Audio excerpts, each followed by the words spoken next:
नमस्कार। आज मैं फिर आपके सामने 2 दिन बाद उपस्थित हुआ हूँ। मैंने आपको उस दिन लाइव 301वें एपिसोड में ये बताया था कि मैं देहरादून बुलाया गया हूँ, जहाँ पर crime literature festival of India 3 से 5 तक चलेगा। और वहाँ पर एक सेशन ऑपरेशन बजूका के नाम रखा गया था। मैं और मेरे सहयोगी लेखक राकेश गोस्वामी भी वहाँ पहुँचे थे। हमारे मॉडरेटर उस प्रोग्राम के सुहेल माथुर थे। बड़े दिग्गज पुलिस के अधिकारी जिन्होंने क्राइम पर कुछ न कुछ लिखा है, वो सभी आए थे और बहुत अच्छा प्रोग्राम गया। मैं एक अलग से वीडियो 3-4 मिनट का इसी वीडियो की इस किस्सा गोई के इस अंक के बाद अलग से पोस्ट करूंगा, जिसमें कल इस इवेंट को, इस फेस्टिवल को जो कवर किया गया था, उसके टीवी पर उसकी न्यूज़, अखबारों में उसकी छपी हुई खबरें और वहाँ उस फेस्टिवल के समय की कुछ फोटोग्राफ्स भी हैं। उसमें बड़े पुलिस अधिकारी जिन्होंने बड़े बड़े ऑपरेशन किए हैं और उन पर अपनी किताबें लिखी हैं, जैसे वीरप्पन के उस ऑपरेशन में वीरप्पन का खात्मा करने वाले पूर्व डीजी के विजय कुमार, उनका भी एक सेशन था। वीएन राय साहब, उत्तर प्रदेश के रिटायर्ड डीजी, जिन्होंने कर्फ्यू और रामगढ़ में हत्या, ये 2 किताबें बहुत ही फेमस किताबें लिखी हैं और वो स्वयं भी एक बहुत लब्ध प्रतिष्ठ साहित्यकार हैं। तीसरे कर्नैल सिंह साहब आए थे, जो पूर्व पुलिस कमिश्नर हैं दिल्ली के और ईडी में बहुत लंबे समय तक रहे हैं, सेवानिवृत्त हो गए हैं। उन्होंने बाटला हाउस एनकाउंटर पर काफ़ी उसके इनसाइडर पर प्रकाश डाला था। हॉल ऑडिटोरियम जहाँ ये प्रोग्राम हम लोगों का हुआ था, वो उसमें तमाम लोग देहरादून के, बच्चे देहरादून के, वो सब आए हुए थे। इसके अलावा कर्नाटक के पूर्व डीजी अमल कुमार पांडे साहब और बहुत ढेर सारे तमाम अपने अपने क्षेत्रों के स्पाइन पर अच्छी किताबें लिखने वाली डॉक्टर उषा गुप्ता और बहुत से 3 दिनों में हमारे ख्याल से कुल 40 से 50 पूर्व पुलिस अधिकारी, हाँ, नवनीत सिकेरा साहब भी गए थे, जिन पर भौकाल फिल्म बनी थी। श्री अशोक कुमार, डीजीपी उत्तराखंड, वो भी पूरा समय वहाँ मौजूद रहे और एक बहुत अच्छे कार्यक्रम के समापन के बाद कल मैं वापस रात में आ गया था। आज फिर मैं आपके सामने उपस्थित हूँ। जो कार्यक्रम की झलकियाँ हैं, वैसे क्राइम लिट फेस्ट करके फेसबुक पर इनका एक आईडी है, उसमें आप देख सकते हैं, या फिर इस वीडियो के बाद, किस्सा गोई के इस वीडियो के बाद एक छोटी वीडियो में पोस्ट कर रहा हूँ, उसमें भी आप उसकी कुछ झलकियाँ देख सकते हैं। अब आए आप आज के अपराध पर। आज का अपराध वही अपना उत्तर प्रदेश, जिला सहारनपुर, थाना चिल्काना, गांव चालाकपुर। बात 25 अक्टूबर 2023 की है, यानी घटना बिल्कुल हालिया है, हाल फिलहाल की है। 25 अक्टूबर 2023 को गांव से रात में करीब 11:30-12 बजे ये सूचना आई कि गांव में डकैती पड़ी है। लाव लश्कर के साथ प्रभारी निरीक्षक यानी इंस्पेक्टर चिल्काना मौके पर पहुंचे, देखा और जो लोगों ने बताया घर के कि साहब 4 से 5 आदमी थे। और उन्होंने लूटपाट करने की कोशिश की। हम लोगों ने विरोध किया और हमारी बेटी 20 साल की महकारा को गोली मार दी।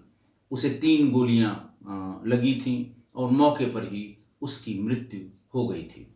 हालांकि पुलिस का वर्जन ये भी था कि लूटपाट की बहुत ज़्यादा वहाँ पर उसके कोई निशान, उसकी कोई बात नहीं मिली, लेकिन ऐसा लगता था कि जैसे हत्या करने के उद्देश्य से ही ये लोग आए थे। लेकिन परिवार वाले इस पर कोई प्रकाश नहीं डाल पाए कि आखिरकार 20 साल की इस लड़की, अविवाहित लड़की जिसकी 1 महीने बाद शादी होने वाली थी, उसकी हत्या क्यों की गई। बहरहाल पुलिस ने अपना काम शुरू किया, लाश का पंचायतनामा किया, पोस्टमार्टम के लिए भेज दिया और लोगों से, आसपास के लोगों से भी जानकारी की। हल्की फुल्की ये जानकारी मिली कि इनका अपने दामाद से कुछ विवाद हो गया था या उससे कुछ ना इत्तफाकी हो गई थी, विवाद तो नहीं था। और पिछले कुछ दिनों से दामाद का यहाँ आना जाना बंद था। दामाद वो हिमाचल प्रदेश के बिलासपुर का रहने वाला था और जो बेटी इनकी यानी मृतका की बड़ी बहन, उसका नाम कीश्वर था। कीश्वर की शादी उससे हुई थी और ये बात कोई 2020 की है और उससे एक बच्चा भी था।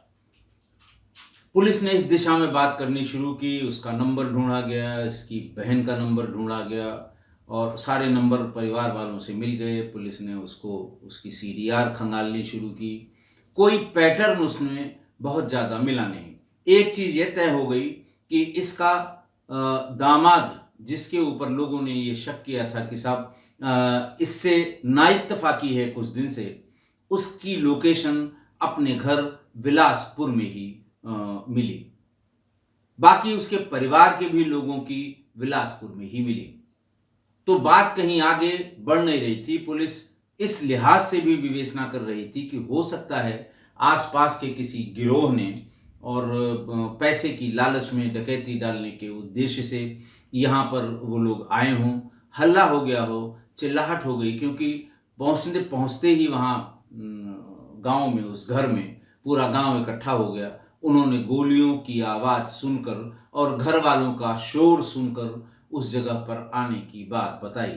तो ये भी एक चीज़ पैरेलल चल रही थी, लेकिन कुछ पता लग नहीं रहा था। इस बीच में पुलिस को बार बार यही बात बताई जा रही थी कि साहब इसके दामाद से पूछताछ करिए, क्योंकि अकेला कारण वही लगता है, उससे कुछ दिन से अनबन है। घर वालों ने से बात की गई तो उसने कहा हाँ साहब, थोड़ी बहुत अनबन उनसे ज़रूर है, हमारे दामाद से, क्योंकि वो कहीं दूसरी बेटी जिसका नाम महकारा है, जिसकी मृत्यु हुई है, जो मृतका है, महकारा की शादी किसी अपने रिश्तेदार से कराना चाहते थे। हम लोगों ने मना कर दिया, उसकी दूसरी जगह शादी तय कर दी, गोद भराई हो गई और अगले महीने उसकी शादी है। ये बात, ये रीज़न ऐसा नहीं लग रहा था कि वो उसकी हत्या कर देगा। पुलिस ने फिर सर्विलांस का सहारा लेना शुरू किया। मौके पर जो उस रात को जो हम डंप डाटा जिसे कहते हैं, रात 12 बजे की बात है, चिल्काना शहर से सटा हुआ लेकिन ग्रामीण क्षेत्र का थाना है, बहुत पुराना थाना है। वहाँ पर बहुत ज़्यादा कॉल्स रात में 12 बजे 1 बजे, कोई ऐसी बिजनेस एक्टिविटी नहीं होती कि उसका 2 GB या 4 GB का डाटा हो। डाटा थोड़ा कम था। उन्होंने 2 घंटा पहले और 2 घंटे बाद के डंप डाटा निकाले और डंप डाटा से उन्हें 2 नंबर मिल गए जो वहां पिछले 1 महीने से चक्कर काट रहे हैं। कभी 2 दिन के लिए, कभी 3 दिन के लिए, कभी 4 दिन के लिए, और घटना वाले दिन भी वहां उनका आना पाया गया। उनके नंबर्स जब देखे गए तो उसका जो कैफ था वो फर्जी मिला। तो ये तय हो गया कि किसी ने गलत नाम नंबर से लिए गए सिम कार्ड पर ये ट्रेवल किया है, यहाँ तक आए हैं, और वो लोग कौन हैं इसका पता करना बहुत ज़रूरी है। उन नंबरों को ये चेक किया गया कि इनमें से कौन, जो कौसर उसका दामाद है, उससे किसी की बात तो नहीं हुई है, और पुलिस जो लिंक चाह रही थी वो लिंक मिल गए। वो 2 नंबर जो निकले थे, जो बार बार घर के आसपास रैकी कर रहे थे और घटना के तुरंत बाद वो स्विच ऑफ हो गए थे, उनमें से एक से बराबर बात हो रही थी दामाद की, कि ईश्वर के हस्बैंड की नाम था तौकीर। पुलिस तौकीर के लिए बिलासपुर गई। तौकीर वहां के जामा मस्जिद के इमाम हैं। बहरहाल पुलिस ने उनसे पहले वहां पूछताछ की। आप समझ ही सकते हैं कि इमाम की बड़ी लोग इज्जत करते हैं, तो वहां पूछताछ अच्छे तरीके से श्रेणीबद्ध या रंगारंग कार्यक्रम संभव नहीं था। पुलिस किसी तरह से, किसी बहाने से उसे सहारनपुर ले आई। सहारनपुर में उनसे पूछताछ शुरू हुई। इमाम साहब थे, ज़्यादा सख्ती ठीक नहीं थी, अनावश्यक बात हो जाती, बवाल हो जाता, भीड़ इकट्ठा होती, पुलिस पर आरोप लगते। पुलिस इस बात से जरूर बचा के निकलना चाहती थी, लेकिन ज़्यादा बड़े वाली श्रेणी की पूछताछ करने की ज़रूरत नहीं पड़ी। छोटी श्रेणी की पूछताछ में ही इमाम ने सब बातें तोते की तरह बता दी। उसने बताया कि 2 साल पहले हमारी किश्वर से शादी हुई। शादी के बाद जब मेरे एक बच्चा हुआ, तो हमने उसकी मदद के लिए महकारा को, मैं बिलासपुर वहाँ गया, चालाकपुर चिल्काना थाने में अपने ससुराल, और वहाँ मेरी सास ने कहा कि 15-20 दिन के लिए उसकी मदद के लिए महकारा को लेते जाइए। महकारा वहाँ से आ गई अपनी बहन की मदद करने के लिए। मदद मरीज जिसे कहते हैं, कि उसे बच्चा हुआ था, तमाम महिलाओं को डिलीवरी के बाद तमाम सहायता की और उसकी आवश्यकता थी। उसके घर में, तौकीर के घर में महिलाएं थी नहीं। महकारा जब वहाँ गई तो उसने बताया कि हमें उसको देख के एक तरफा जैसे बहुत ज़्यादा आकर्षण हो गया। शब्द तो उसने इश्क और मोहब्बत की बात कही, लेकिन ऐसा लगता था कि कुछ आकर्षण ज़्यादा हो गया।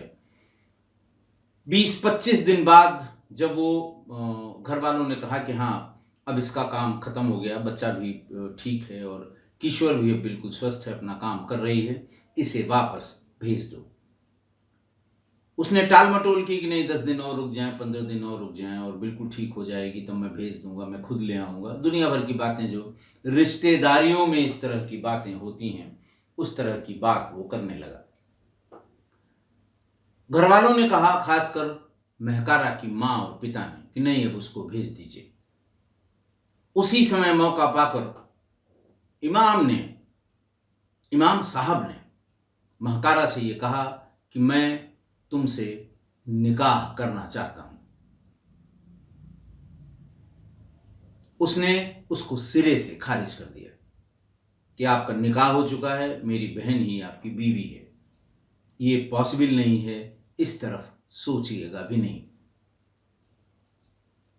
तौकीर ने उसे फौरन महंगे महंगे गिफ्ट दिए और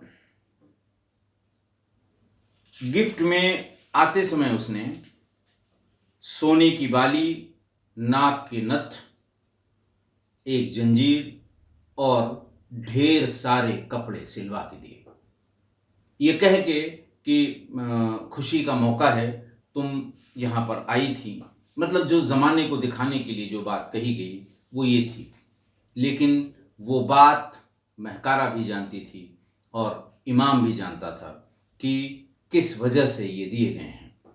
उसके बाद किसी न किसी बहाने से वो बिलासपुर से सहारनपुर आ जाया करता था और जब भी आता था कुछ न कुछ गिफ्ट उसके लिए यानी महकारा के लिए महंगे गिफ्ट और घर वालों के लिए छोटी मोटी चीज़ें ले आता था। फल मिठाई तो सब ले ही जाते हैं। ये फ्रीक्वेंसी बहुत ज़्यादा हो गई, हफ्ते में एक बार, 2 बार हो गई। लोगों को भी हल्का हल्का, घर वालों को शक सा होने लगा और वो जब भी आता था तो तब ऐसे समय का इंतजार करता था जब उसकी बात अकेले में महकारा से हो सके। इस बीच में उसने कई बार महकारा से कहा कि तुम निकाह की हाँ कर दो, बाकी सब मैं देख लूंगा। महकारा ने बहुत स्पष्ट कहा कि मैं अपनी बड़ी बहन का घर बर्बाद नहीं कर सकती और मैंने इस तरफ सोचा भी नहीं है। शादी करने का ख्याल अब अपने दिमाग से निकाल दो। मेरे घर वाले जहां शादी करेंगे वहीं शादी करूंगी। लेकिन फिर भी उसका आना बंद नहीं हुआ तो ये बात महकारा ने अपनी बहन कीश्वर को बता दी कि जीजा जी से कहिए कि वो इस तरह की फालतू बातें हमसे न किया करें और उनसे बताइए कि ये जो बार बार चले आते हैं मेरे पूरे घर को अब शक हो गया है, लिहाजा उनका यहां आना तुम ही बंद कराओ, दूसरा कोई कहेगा बुरा माना जाएगा।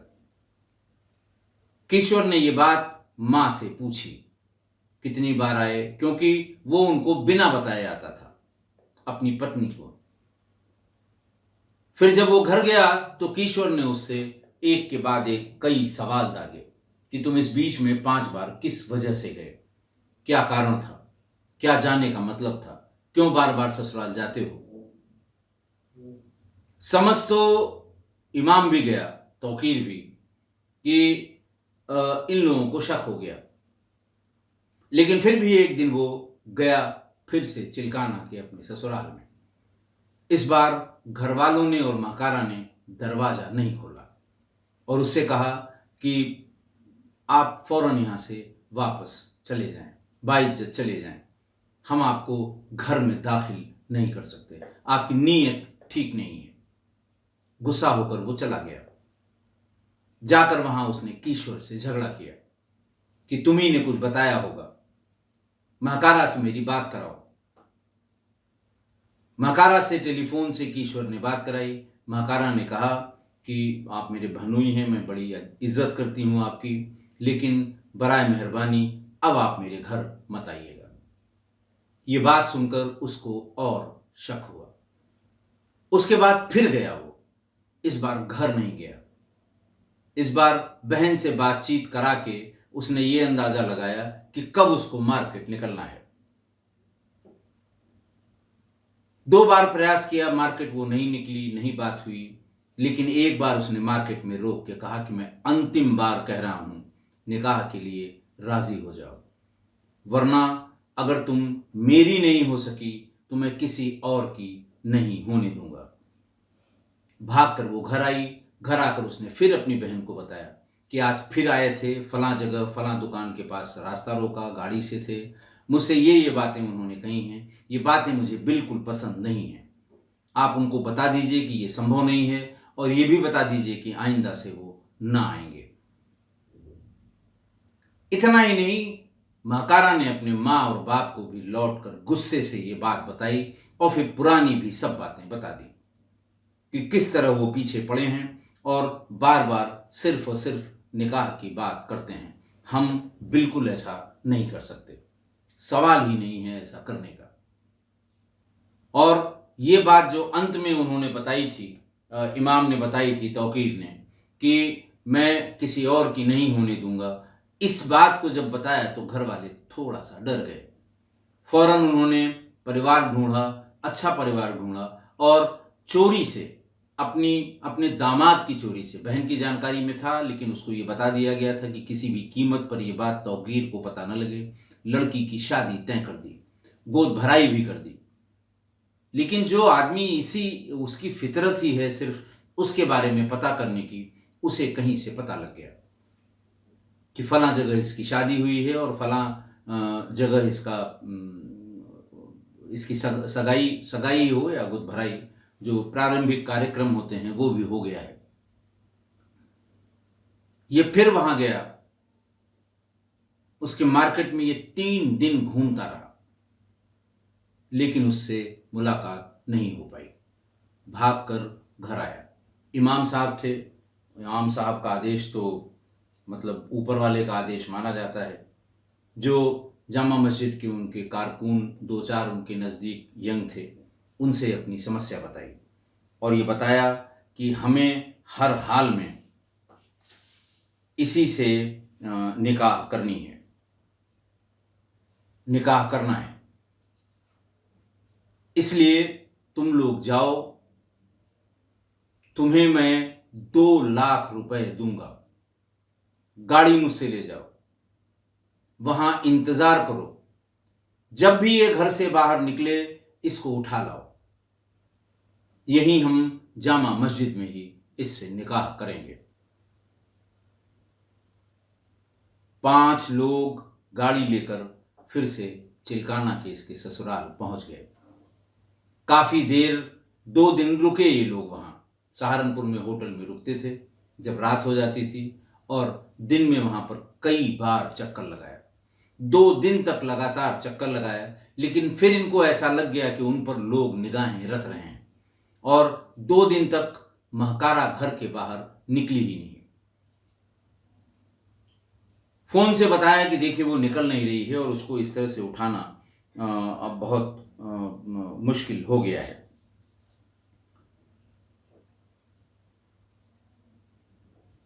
उन्होंने कहा ठीक है लौट आओ। फिर से बात तय हुई कि जाओ अब की बार उसको मार के आना, 5 लाख रुपए तुम्हें मिलेंगे। 3 लाख रुपए कैश निकाले और ये कहा ये 3 लाख तुम लोग रख लो, आपस में बांट लो, किराए की बढ़िया गाड़ी ले लो, लेकिन इस बार कोई चूक नहीं होनी चाहिए। जब तुम उठा नहीं पा रहे हो तो इसको मार के तब आना। आदेश का पालन करते हुए, इमाम साहब का आदेश था, उसका पालन करते हुए ये 5 लोग वहां फिर पहुंच गए। इनके पास पहचान का संकट था, क्योंकि जिस शक्लो सूरत की वो महकारा थी, जितना बताया था उसने, उसकी 2-1 लड़कियां भी, उसी तरह की 2-1 लड़कियां भी कभी कभार वहां से आते जाते इनको दिखी थी। फोटो निकाल कर दी उसने, जो उसके घर में रहने के दरमियान तौकीर मियां ने खींची थी, लेकिन बात समझ में नहीं आई। उन्होंने कहा देखिए साहब, रात का मसला है, हम पीछे हमने रैकी कर ली है, हम कूद के चले जाएंगे और उसको दिख जाएगी तो गोली मार देंगे, लेकिन और भी सदस्य हैं, ऐसा न हो कि गलत हो जाए और काम भी न पूरा हो। उसने कहा ठीक, अभी इसका भी इंतजाम करते हैं। जब ये लोग चिल्काना कस्बे में मौजूद थे, तभी रात में कोई 10:30 पौने 11 बजे वीडियो कॉल की तौकीर ने अपने सास को, और ये कहा कि देखिए मुझसे बड़ी गलतियां हो गई और मेरी गलती की माफ़ी तो वैसे कोई नहीं है, लेकिन आप चाहें तो माफ़ कर सकती हैं और अब ऐसी गलती दोबारा नहीं होगी, और एक काम ये कर दीजिए, अंतिम बार मेरी महकारा से बात करा दीजिए। माँ ने साफ मना कर दिया कि अब तो सवाल ही नहीं बात कराने का, अब उसकी सगाई हो चुकी है, निकाह के वक्त आना तब हम तुमसे बात भी करा देंगे, लेकिन अभी मैं वीडियो कॉल पे उसको नहीं ला सकती। बात जब वो बार बार माफ़ी मांगता था, ये चिल्लाती थी। इसी में महकारा के फादर भी आ गए। मोबाइल उन्होंने लिया, उन्होंने कहा भाई क्यों पीछे पड़े हो, क्यों उससे बात करना चाहते हो? तो उनसे भी कहा कि नहीं साहब, बस अंतिम बार, और मैं माफ़ी मांगना चाह रहा था कि मुझे माफ़ कर दिया जाए, मुझसे गलतियां हुई हैं और मुझे ये गलती नहीं करनी चाहिए थी। मकारा का भाई भी आ गया। जब वो नहीं आया, उसने कहा कि नहीं वो आना नहीं चाहती, उसने मना कर दिया कि मैं कतई वीडियो कॉल पर उनके सामने नहीं आ सकती, मुझे उनसे कोई मतलब नहीं है, मुझसे कोई लेना देना नहीं है और मैं कतई बात नहीं करूंगी। तब तौकीर ने कहा कि ठीक है, आप दूर से दिखा दीजिए। ससुर ने उसकी तरफ मोबाइल फोन कर दिया और महकारा ने अपना मुंह पीछे की तरफ कर लिया। उसने कहा बस ठीक है, मेरी बात आपने रख ली, और उसे दिखा दिया, मुझे कुछ नहीं कहना है, और अपना अभिवादन करने के बाद फोन को काट दिया। दूसरे फोन से फौरन उन लोगों को बताया कि बाप इस तरह का कपड़ा पहने हुए है, माँ इस तरह का कपड़ा पहने हैं, भाई इस तरह का कपड़ा पहने हैं, और महकारा जो है वो हरे रंग का सूट और गुलाबी या लाल रंग का दुपट्टा पहने हुई थी। तो अब की बार तुमसे कोई गलती नहीं होनी चाहिए। फिर से पूछ लिया क्या पहनी थी, उन्होंने कहा साहब ये पहनी है। ये लोग दरवाजा फांद कर, दीवार फांद कर भीतर घुसे, भीतर वाले रास्ते से होते हुए कमरों में पहुंचे। एक कमरे की लाइट जल रही थी, बाकी में स्विच ऑफ थी। मोबाइल के टॉर्च से देखना शुरू किया। एक कमरे में वो हरे रंग का शलवार कुर्ता और चुन्नी उसकी बगल में, तकिए के बगल में रखी दिख पड़ी। फौरन वहां पहुंचकर उसे 3-4 गोलियां मार दी। गोली की आवाज सुन के पूरा घर जगा। महकारा की हालत देखी, शोर किया, पूरा गांव इकट्ठा हो गया। इस बीच में ये लोग दीवार फांद कर भाग गए, अपनी गाड़ी लिए रफू चक्कर हो गए। पुलिस ने उन सब के भी नाम पता किए जो आए थे, जो इमाम साहब के कारिंदे थे, जो जामा मस्जिद में इनके कारकुन थे, इनके लिए काम करते थे। उनके नाम थे शुएब, नौशाद, अल समद, हुसैन और हसीन। पुलिस ने तौकीर और इन 5 लोगों को अरेस्ट कर लिया। अरेस्ट करने के बाद इन सबको जेल भिजवा दिया। 3 नवंबर को, यानी परसों नरसों की बात है, 3 दिन पहले की बात है। और जो एसपीसीटी थे वहाँ के अभिमन्यु मांगलिक, नया लड़का है, बिल्कुल बहुत अच्छा अफसर है, मेरा अंडर ट्रेनिंग था ये बरेली में। एक प्रेस कॉन्फ्रेंस की अभिमन्यु मांगलिक ने, और पूरी बात इन सभी को सब प्रेस के सामने खड़ा किया। जिसको जो सवाल पूछना हो पूछ ले, और उसके बाद मुंह जरूर ढका रहेगा क्योंकि अज्ञात में ये एफआईआर लिखाई गई थी। इनको पहचानने के लिए जो आइडेंटिफिकेशन परेड होती है वो जुडिशियल मजिस्ट्रेट के ऑर्डर पर उनकी प्रेजेंस में जेल के भीतर आइडेंटिफिकेशन परेड कराई जाती है। इसलिए मुंह सबका ढक दिया, वरना डिफेंस के लॉयर को ये कहने का मौका मिलता है कि साहब ये तो पूरी प्रेस की पूरी दुनिया के सामने थे, अखबारों में इनकी फ़ोटो छपी है, इसलिए आइडेंटिफिकेशन परेड का कोई मतलब नहीं है। और उन्होंने ये पूरी बात जो तौकीर से बातचीत में और बाकी मारने वालों से बातचीत में जितनी बात पता लगी वो सारी बात प्रेस के सामने बताई थी। ये सभी जेल में भेज दिए गए हैं और इस समय जेल में हैं। आज की घटना देखिए, आज की घटना ये एक तरफा आकर्षण और महाशातिर दिमाग की उपज थी। बच्चे के होने पर बहन के घर आई, जीजा ने अपनी हसरत बताई, महकारा नहीं मानी, उसे महंगे कपड़े और जेवर दिए कि शायद इसी लालच में ये फंस जाए, लेकिन वो तब भी नहीं मानी। उसे तब भी नहीं मैंने ससुराल जाकर उसे अच्छी अच्छी गिफ्ट हफ्ते में 2-2, 3-3 बार ले जा कर दिए, लेकिन उसने साफ कह दिया कि मेरी बहन का घर टूट जाएगा, बर्बाद हो जाएगा। वो तब भी नहीं मानी।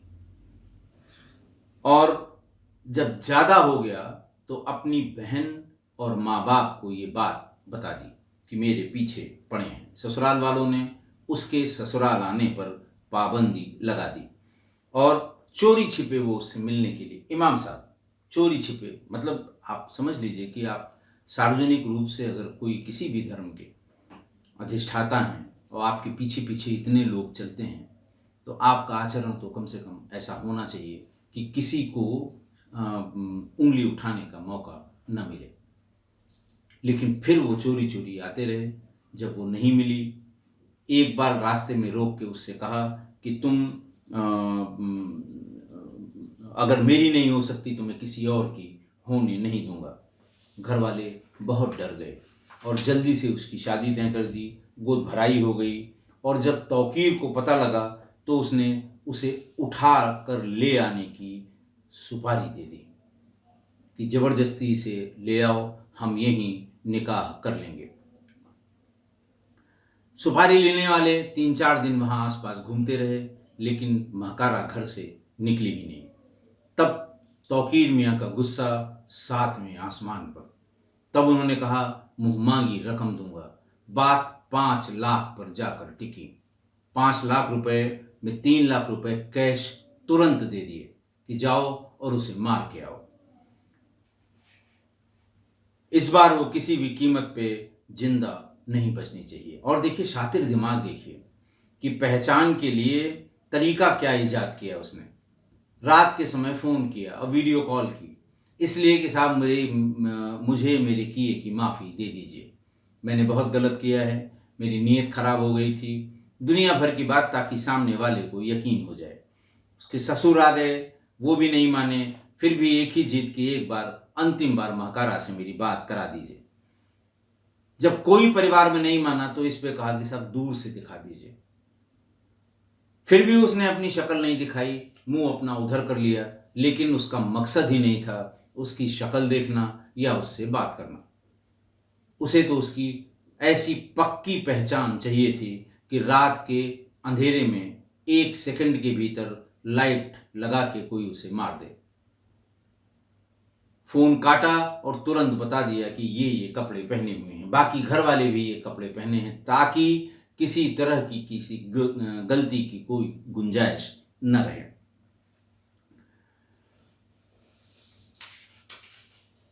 फिर